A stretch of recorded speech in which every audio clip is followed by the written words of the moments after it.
आज चंद्रयान भरेगा चांद के लिए उड़ान। आज भारत चांद के उस हिस्से पर उतरने की तैयारी में है जहां आज से पहले कोई नहीं गया है। आज भारत वो छलांग लगाने जा रहा है जो आज से पहले ओनली 3 देशों ने ही लगाई है, और वो देश है रूस, अमेरिका और चीन। भारत इससे पहले 2 मिशन को चांद पर भेज चुका है। चंद्रयान 2 के अंदर भारत कुछ ही मिनट पीछे रह गया था, लेकिन अब भारत के वैज्ञानिक पूरे जोश के साथ चंद्रयान 3 मिशन को चांद पर पहुंचाने जा रहे हैं। लेकिन आखिर अमेरिका ओनली 4 दिनों के अंदर ही चांद पर पहुंच गया था और रूस भी 4 दिन के अंदर चांद पर पहुंच गया था, लेकिन चंद्रयान 3 को चांद पर पहुंचने में 42 दिन क्यों लगेंगे? ऐसा क्यों हो रहा है? ये सवाल सुनकर आपके दिमाग में भी आ रहा होगा कि आखिर इतना लेट कैसे पहुंचेगा, जबकि अमेरिका उस समय चांद पर इतने कम टाइम में कैसे पहुंचा जिस समय टेक्नोलॉजी इतनी ज्यादा नहीं थी। इसका कारण भी हम आपको बताएंगे आगे इस रिपोर्ट के अंदर। 20 जुलाई 1969 ये वह दिन था जब अमेरिका ने एक स्पेसक्राफ्ट के जरिए 2 लोगों को चांद की जमीन पर उतार दिया था, और यही वह पहला मौका था जब किसी इंसान ने पृथ्वी से निकलकर किसी दूसरी जगह पर कदम रखा था। और ये भी आपको पता होगा कि भारत इससे पहले 2 चंद्रयान को चांद पर भेज चुका है। 2019 में चंद्रयान 2 चंद्रमा की सतह से थोड़ा ही ऊपर रह गया था, लेकिन कोई टेक्निकल ग्लिच आने की वजह से वह सही तरीके से चंद्रमा की जमीन पर उतर नहीं पाया था, जिसकी वजह से 2 किलोमीटर ऊपर से चंद्रमा पर वो जल्दी से क्रैश हो गया और वैज्ञानिकों से उसका संपर्क टूट गया। चंद्रयान 3 14 जुलाई यानी आज ही के दिन पृथ्वी से चंद्रमा के लिए 2:30 बजे के करीब सतीश धवन हरिकोटा से उड़ान भरेगा। अगर ये सही तरीके से चंद्रमा की सतह पर उतर गया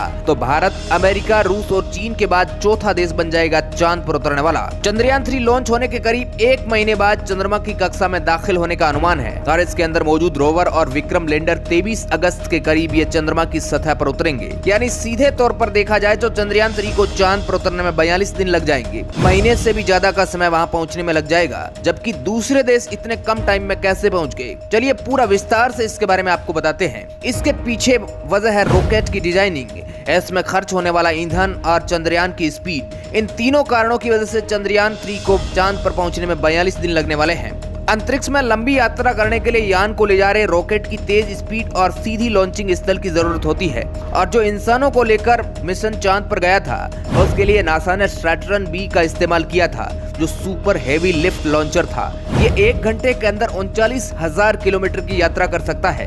इतने पावरफुल होने की वजह से इसने 4 दिन के अंदर ही इंसानों को चांद पर पहुंचा दिया था। इसके उलट भारत की इसरो एजेंसी ने 600 करोड़ यानी कि बहुत ही कम बजट के अंदर इसको तैयार किया है। Powerful rocket GSLV Mk3 rocket, ये रॉकेट चंद्रयान 3 को पृथ्वी की कक्षा में स्थापित करेगा। चंद्रयान का वजन 3900 किलोग्राम है, इसलिए इसको धीरे धीरे बढ़ाना बहुत जरूरी हो जाता है। इसरो के पास इसका अनुभव भी है। मंगल मिशन को भी इसरो ने इसी तरह किया था, और चंद्रयान 1 और चंद्रयान 2 को भी इसी तरह चांद पर पहुंचाया गया था। चांद पर जल्दी पहुंचने में रॉकेट और ईंधन का बहुत ज्यादा महत्वपूर्ण रोल होता है। चांद पर अगर जल्दी पहुंचना है तो ईंधन बहुत ही ज्यादा मात्रा में खर्च करनी पड़ेगी। चंद्रयान 3 के अंदर भारत ने कई बड़े बदलाव किए हैं। इसके अंदर ऑर्बिटर नहीं है जो चांद से इसके ऊपर से कॉन्ट्रैक्ट रखेगा, क्योंकि चंद्रयान 2 का ऑर्बिटर अभी भी चांद की कक्षा में सही सलामत है, उसका इस्तेमाल इसमें किया जाएगा। चंद्रयान 3 का संपर्क चंद्रयान 2 के ऑर्बिटर से कर दिया जाएगा, और चंद्रयान 2 जिस वजह से सही सलामत चंद्रमा की सतह पर लैंड नहीं कर पाया था, उस सॉफ्टवेयर दिक्कत को भी इसरो के वैज्ञानिकों ने सही कर दिया है। भारत के वैज्ञानिकों ने ऐसी कोई भी खामी अंदर नहीं रखी है जिसकी वजह से मिशन में कोई दिक्कत हो। भारत के चंद्रयान 3 के ऊपर पूरी दुनिया के देशों की नजर टिकी हुई है। इसरो के वैज्ञानिकों के ऊपर पूरी दुनिया को विश्वास है कि भारत के वैज्ञानिक कुछ ऐसा करेंगे कि चांद पर पूरी दुनिया में भारत छाने वाला है। मंगल के ऊपर भारत ने पहले ही प्रयास में अपना मिशन भेज दिया था। दुनिया के वैज्ञानिक हक्के बक्के रह गए थे, इसलिए दुनिया को विश्वास है कि भारत कुछ चांद पर बड़ा ही करने वाला है। अब सवाल ये उठता है कि आखिर हर देश चांद पर जाने की कोशिश क्यों कर रहा है?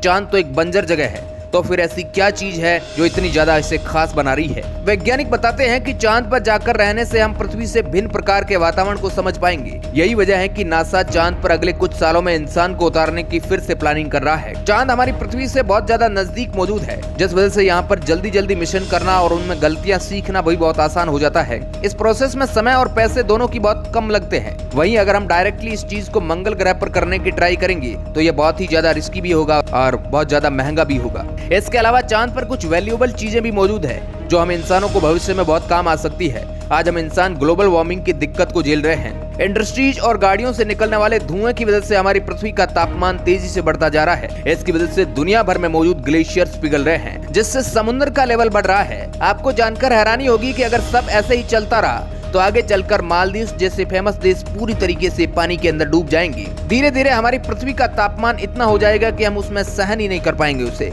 इंडस्ट्रीज और गाड़ियों से निकलने वाले धुएं से मुख्य रूप से कार्बन डाइऑक्साइड और नाइट्राइट्स ऑक्साइड जैसी ग्रीन हाउस गैसेज निकलती है। इसलिए दुनिया भर के वैज्ञानिक पिछले कई सालों से ऐसे एनर्जी सोर्स की तलाश में हैं जो कम मात्रा में पोल्यूशन करे। चांद पर वैज्ञानिकों को ऐसी चीज मिलने की बहुत ज्यादा उम्मीद है जिसके जरिए हम आने वाले समय में गाड़ियों में बिना पोल्यूशन एनर्जी के रूप में काम ले पाएंगे। चांद पर बहुत भारी मात्रा में हीलियम 3 नाम का एलिमेंट पाया गया है। वैज्ञानिकों के मुताबिक इसके जरिए वे बहुत सारी एनर्जी को एक्सट्रैक्ट कर सकते हैं और इस प्रोसेस में ग्रीन हाउस गैस भी नहीं रिलीज होगी। बाकी आप क्या सोचते हैं? उम्मीद करते हैं कि चंद्रयान 3 भारत की उम्मीदों पर खरा उतरेगा और भारत चांद पर जाकर अपना झंडा गाड़ेगा। Bureau report, R media network.